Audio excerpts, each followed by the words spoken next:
Like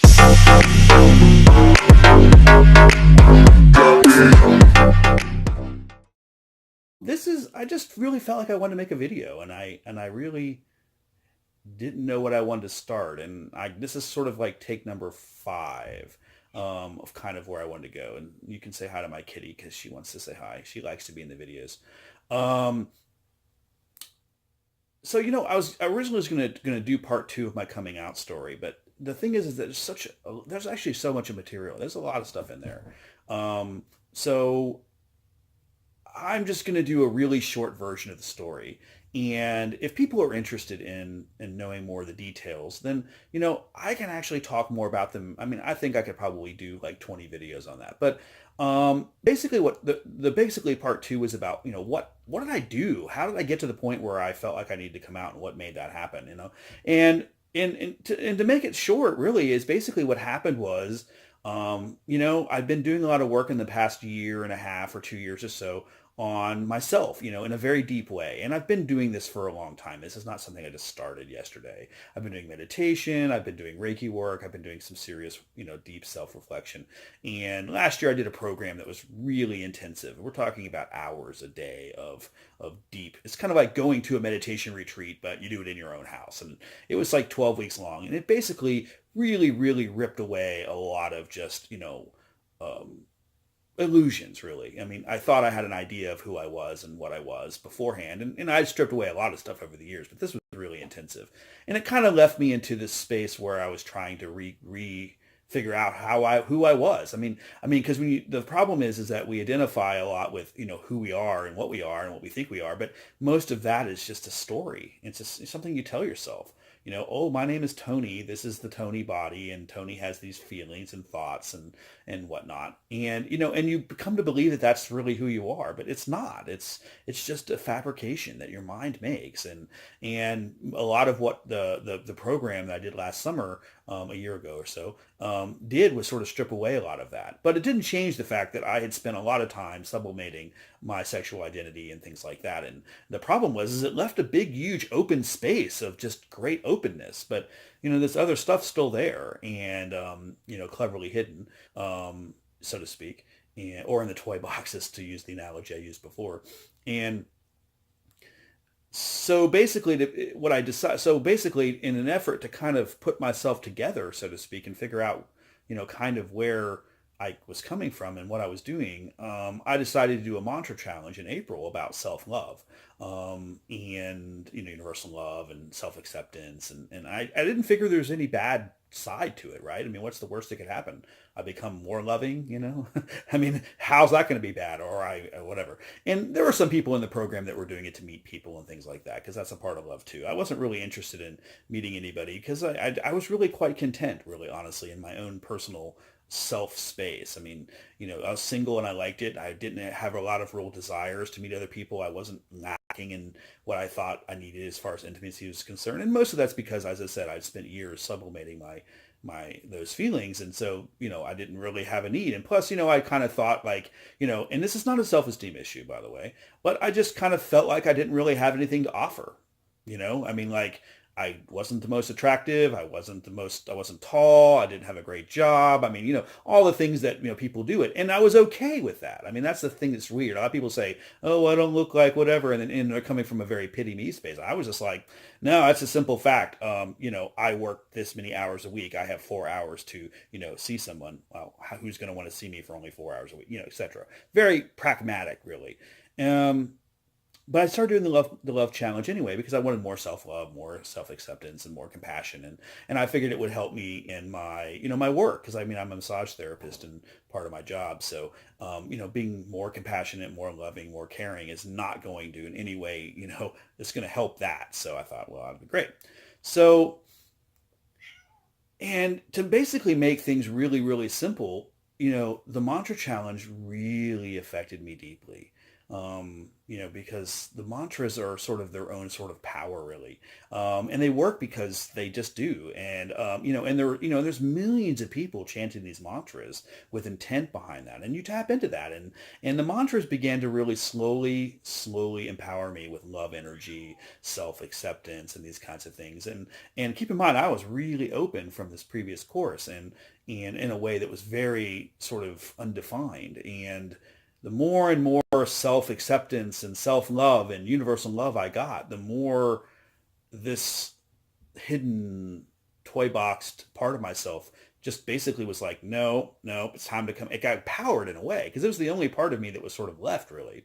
And even that's probably, ultimately something that'll get lost in the way because it's probably just part of my mind as well. But part of my mind I've never addressed. So anyway, so and then I had what I like to refer to as the singularity, the moment, if you will, where it just happened, where everything changed. And I wasn't looking for this. I wasn't trying to make it happen. I didn't think it was there. I had no preconceived idea that there was a thing that was missing or whatever, or happened or could happen. And I really just want to say this really goes out to Nick Robinson and Jennifer Gardner, because those two folks, they made part of a movie called Love, Simon, and I realized they were just playing a part, and honestly it was all done internally. But there was a scene in this movie called Love, Simon, and I really wanted to see the movie before, but I had a lot of trouble seeing the movie before because even though I was okay with sort of these feelings, and not really okay, but okay enough, I didn't know what my friends would think if I went to see an obviously LGBTQ community. Of course, my friends would obviously be very supportive, and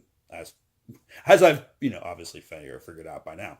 But anyway, so I went and saw this movie, and it was like I was seeing it really late at night and sort of by myself in the theater. There's maybe two or three other people, and this movie just had so many little sort of things that I could just be like, oh, I know what that's like. Oh, I felt that. Ah, ooh, crap, that's exact. It's like little things like that. But there was one particular scene in the movie that hit me that just was basically sort of the catalyst for an internal sort of transformation, really.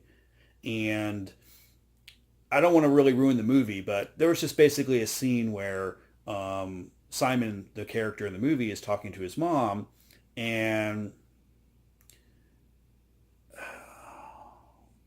basically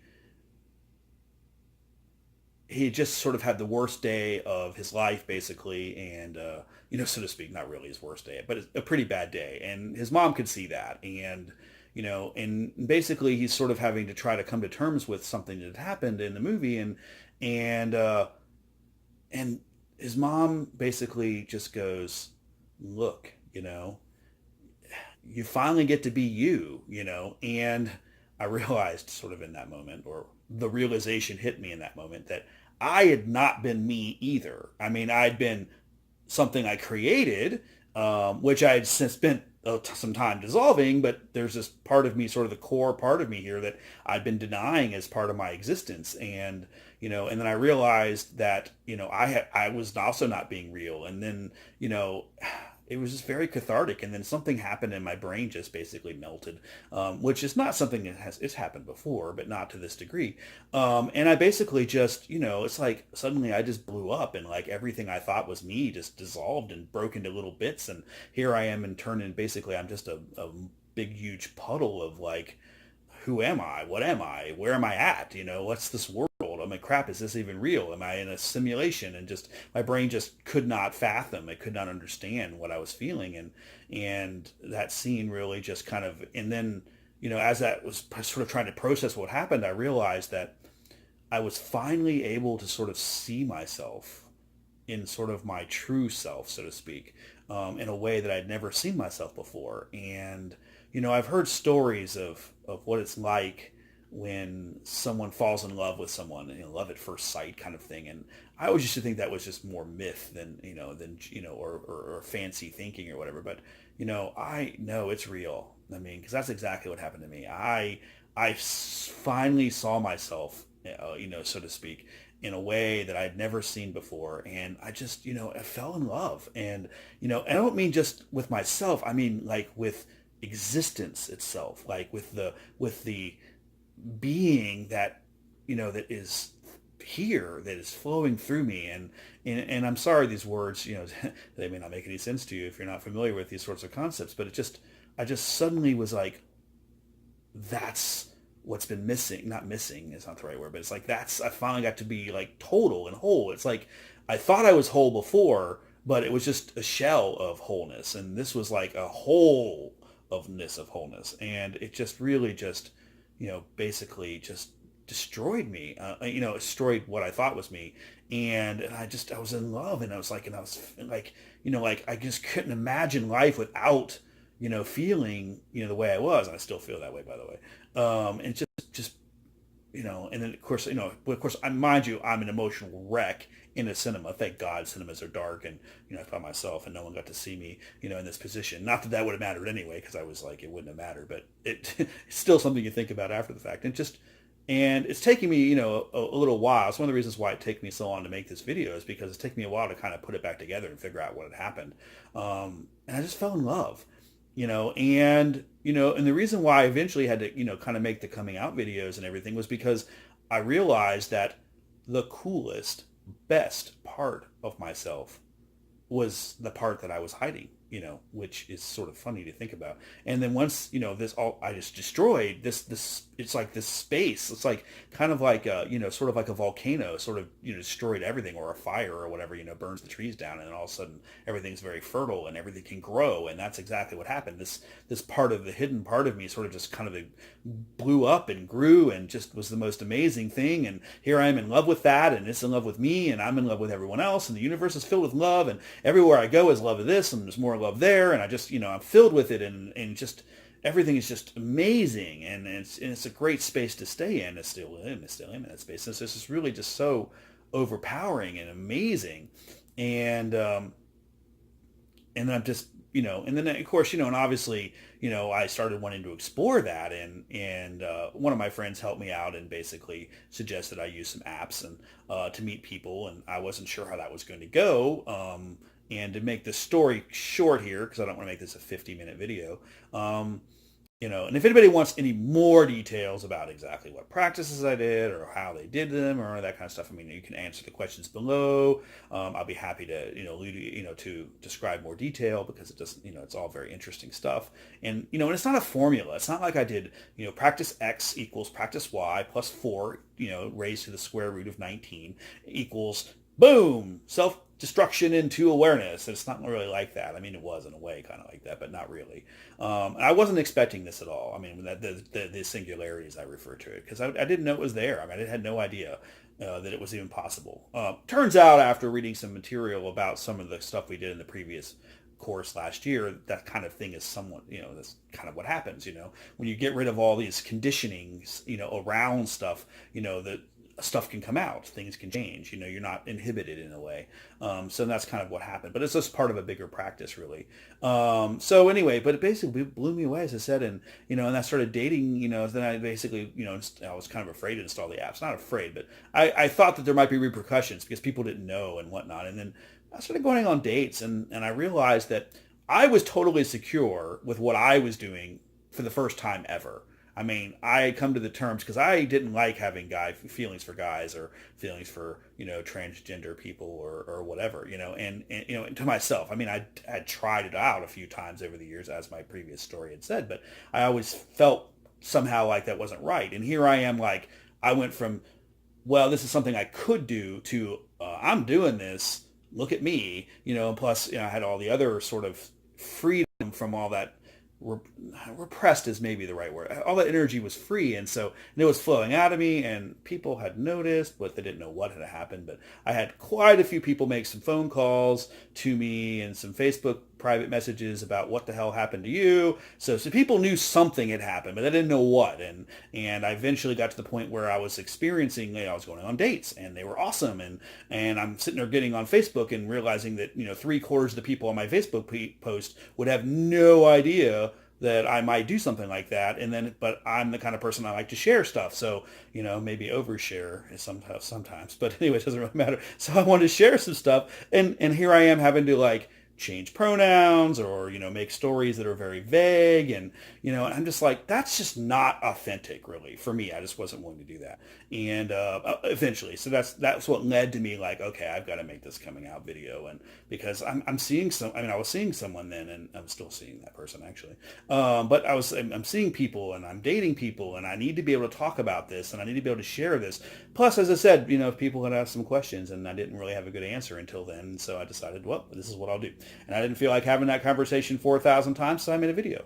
And this second video is kind of the, sort of like what caused it to happen. So basically, the life is real. It's a dynamic, evolving thing, and you can totally, have stuff happen that you don't expect, and and there we go. And I want to follow this video up here a little bit with maybe a couple of days, maybe 10 minutes. I may make the video right after this one, but wait a few days to post it, where I just want to kind of give a, hey, it's been 3 months. Well, actually, it's been more than that. See, my first video was in May. So we had June, July, August, September. I mean, we're almost, almost 4 months later since my coming out video. Lots of stuff has happened. Might be interesting if people are interested in hearing more about what's been going on me and how I've adjusted to the new paradigm, if you will. I'm happy to share that.